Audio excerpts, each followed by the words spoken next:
Okay, so this is part 6 of introducing you to anime, introducing you to the anime community, and today we are talking about Shadow's House. Now, Shadow's House has 24 episodes in total for the anime, and the manga series is currently ongoing. So the premise of Shadow's House is that it takes place in this very grandiose, mysterious mansion up on the hill, where a noble family called the Shadows resides. Each shadow is basically a faceless knitting figure who requires a living doll, which is a human servant who acts as both their cleaner, so they regularly clean their room to prevent soot buildup. If there is soot buildup, they'll turn into these monsters known as scorches, which the living dolls then have to go and beat to death.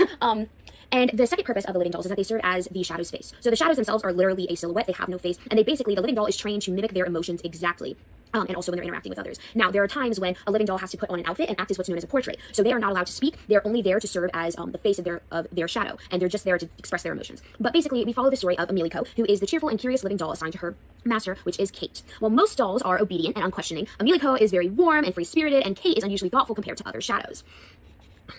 So this next part's a really big spoiler, but basically they come to find out while Kate is going through this ceremony, I can't remember exactly what it's called, but it's basically a children's coming of age ceremony.